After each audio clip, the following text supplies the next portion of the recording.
Hi, confident ஃபுட்ஸ்லேருந்து இன்றைக்கி என்ன பார்க்க போகிறோம்னா ஒரு சிம்பிளான கேக் தான் பண்ண போகிறோம்.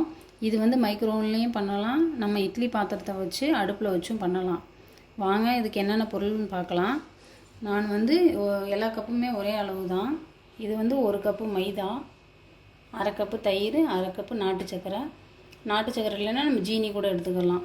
ஒரு 1/4 கப்பு ரீஃபைண்ட் ஆயிலு, மாவு மிக்ஸ் பண்ணுறதுக்கு ஒரு 1/4 கப்பு பால் எடுத்து காய வச்சு ஆற வச்சுருக்கேன்.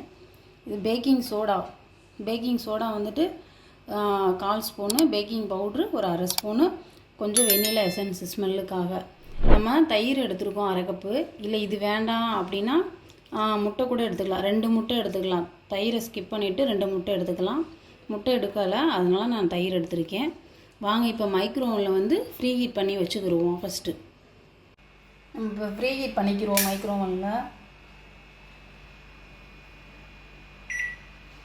கன்வெக்ஷனில் 180 டிகிரி, டைம் வந்து ஒரு 10 நிமிஷம் வச்சுக்கிடுவோம்.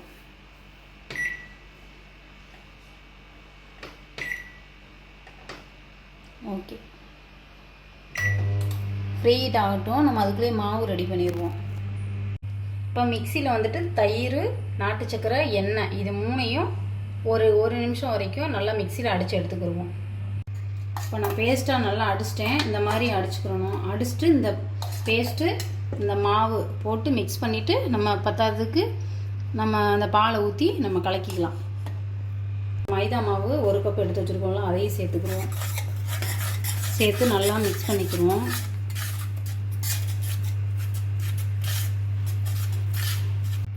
நம்ம பாலையும் அதில் ஆட் பண்ணி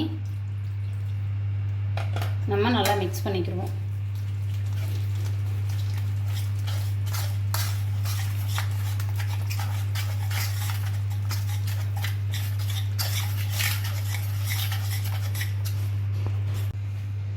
இப்போ இந்த டைமில் நான் ஓரளவுக்கு கலக்கிட்டேன்.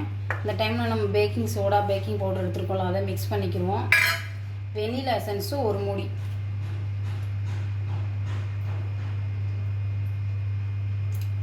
நான் கொஞ்சம் எக்ஸ்ட்ராவும் சேர்த்துக்கிறேன்.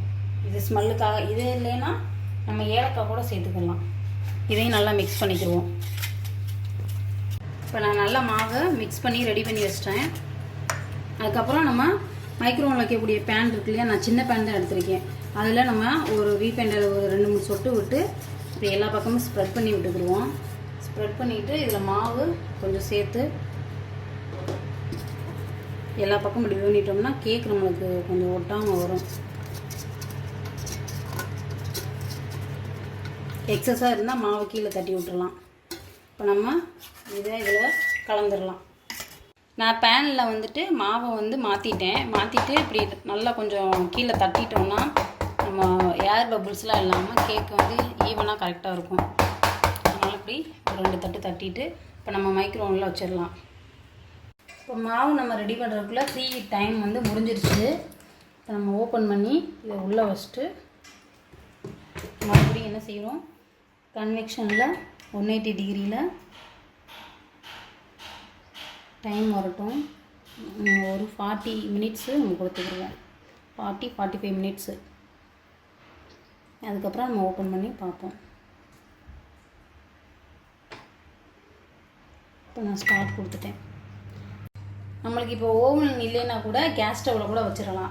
ஒரு அகலமான பாத்திரம் இல்லாட்டி இட்லி பாத்திரம் ஒன்று எடுத்துகிட்டு அதை வந்து ஃப்ரீ ஹீட் பண்ணோம் இல்லையா, அது மாதிரி ஒரு மூடி போட்டு ஒரு 10 நிமிஷம் வந்துட்டு ஃப்ரீ ஹீட் பண்ணி வச்சுக்கிட்டு அதுக்கப்புறம் இப்போ மாவு ரெடி பண்ண மாதிரி ரெடி பண்ணி இந்த பேனு இல்லாட்டி ஒரு அகலமான கிண்ணம், ஏதாவது ஒரு ஈவனாக இருக்கக்கூடிய கிண்ணத்தை எடுத்து மாவை மிக்ஸ் பண்ணி நம்ம அதில் வச்சுட்டு நம்ம பாத்திரத்துக்குள்ளே அந்த கிண்ணம் வச்சுருக்கோம் இல்லையா, அதுக்கு மேலே இந்த மாவு மிக்ஸ் பண்ண பேனையும் வச்சுட்டு நல்லா சிம்லேயே வந்துட்டு ஒரு 50 நிமிஷம் வரைக்கும் சிம்லேயே இருந்தது நல்லா மூடி போட்டு வேக வச்சோம்னா கேக் நல்லாவே வெந்துடும்.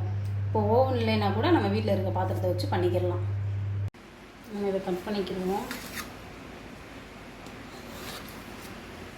இது நம்ம எடுத்த உடனே நம்ம இப்படி ஏதாவது ஒரு ஸ்டிக்கு வச்சு இப்படி குத்தி பார்த்தோம்னா எதுவுமே ஒட்டலை அப்படின்னா நல்லா வெந்துருச்சுன்னு அர்த்தம்.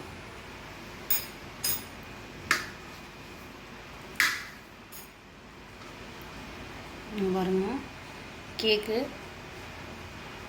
நல்லா இன்னும் கொஞ்சம் ஹீட் ஆறணும். நல்லா சாஃப்டாக இருக்கு பாருங்கள். இதே மாதிரி நீங்களும் செஞ்சு பாருங்கள், ரொம்ப நல்லாயிருக்கும். செஞ்சு ட்ரை பண்ணி பாருங்கள். லைக் பண்ணுங்கள், ஷேர் பண்ணுங்கள், கமெண்ட் பண்ணுங்கள், மறக்காமல் சப்ஸ்கிரைப் பண்ணுங்கள். Okay friends, thank you.